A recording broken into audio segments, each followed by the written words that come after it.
welcome to my basement. My name is Mr. Sketch. Don't mind the room spinning. I just had to drug you to get you in here. It's not that weird that I have to kidnap people to tell them stories. Is it? Don't answer that or I'll keep you as my pet.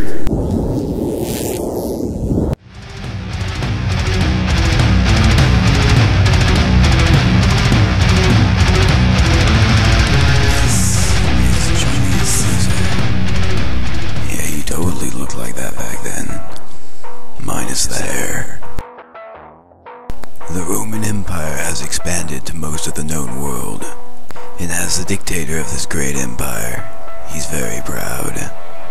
The Romans celebrate by throwing games in his great name, but Caesar's happiness will not last long.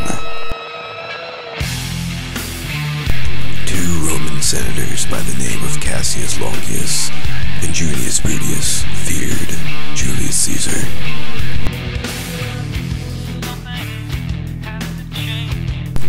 They feared the power that he had, and they thought he would overthrow the Senate for good. Therefore, them and 60 other senators conspired against him.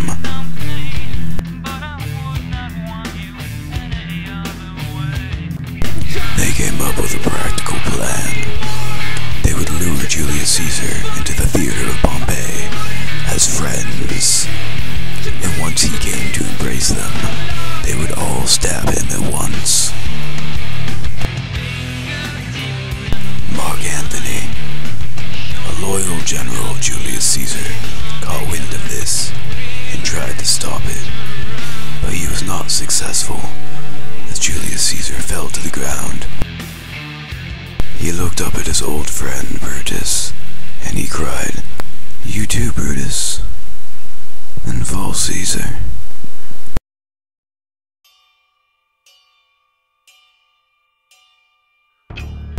When the citizens of Rome found out about the death of their dictator, they didn't know what to think. But after a series of speeches by Mark Antony, he convinced them to march against the conspirators.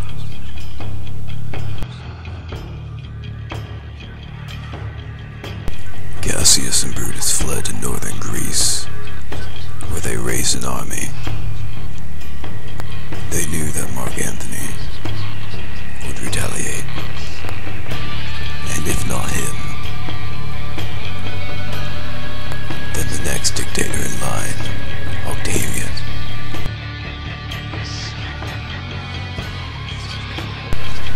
Cassius and Brutus chose the battlefield right next to a small town called Philippi. With a marsh to their left and the mountain range to their right, it was the perfect battle zone.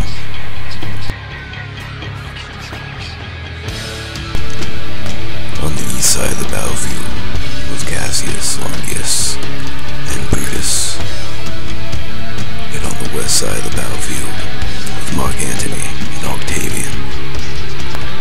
Each side's forces were almost equal in numbers, but Mark Antony had the advantage.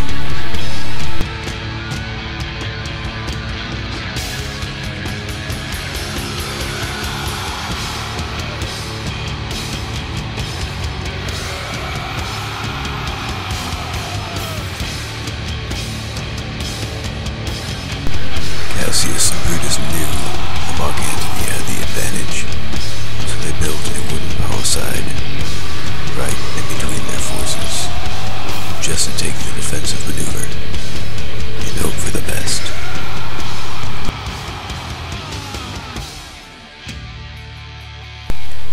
Mark Antony and Octavian could not get the other side to fight, but one day, the battle finally broke out.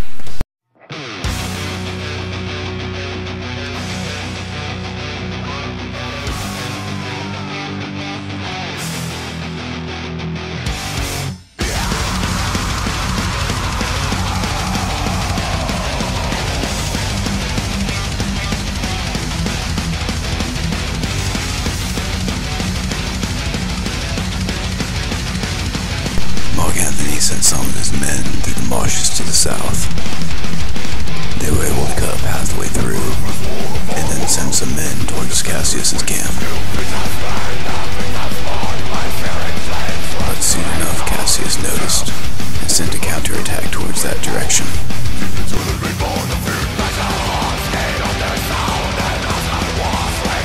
As soon as Cassius's men were preoccupied in defending the flank, Antony sent a charge right at the fortification. Without Cassius's men guarding the wall, they were able to pass right through and attack their main camp.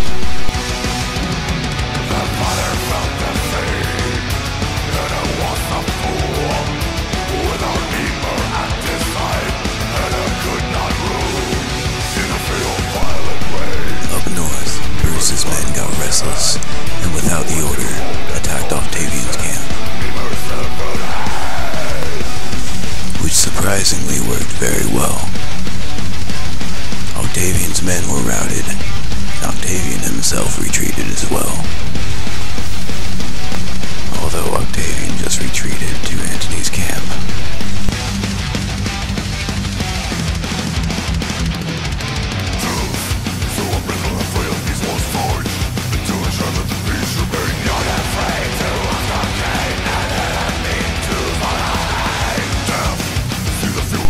Soon enough, Cassius's men were defeated as well.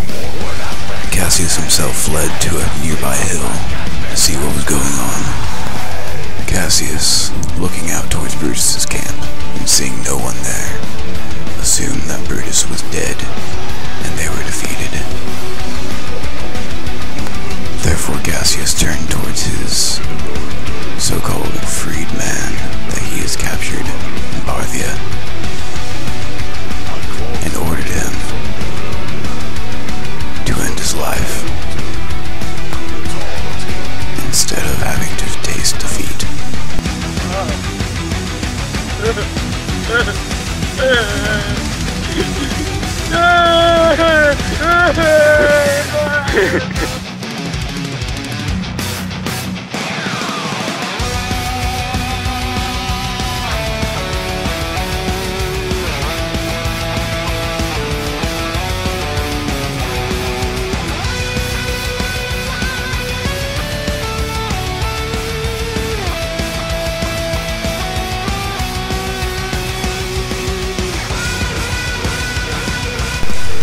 Soon enough, Brutus and his men returned to camp so they wouldn't be counterattacked on enemy territory. Brutus went to go check on Cassius and found him dead. Once he stumbled upon his dead half-brother, he said, "This was the noblest Roman of them all." And then soon after, took his own life.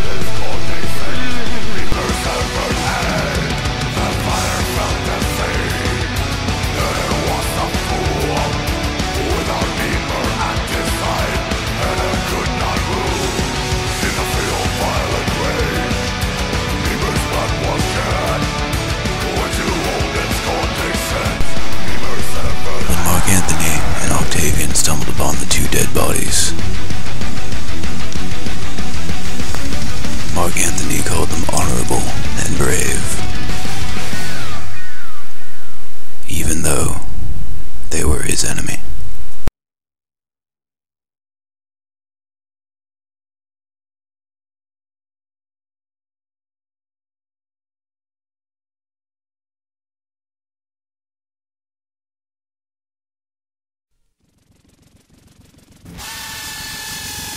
I don't think Mark Antony would have done that.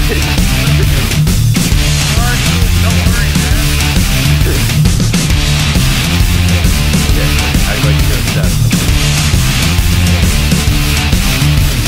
Okay, flash, like, blah. Actually flash. Actually flash.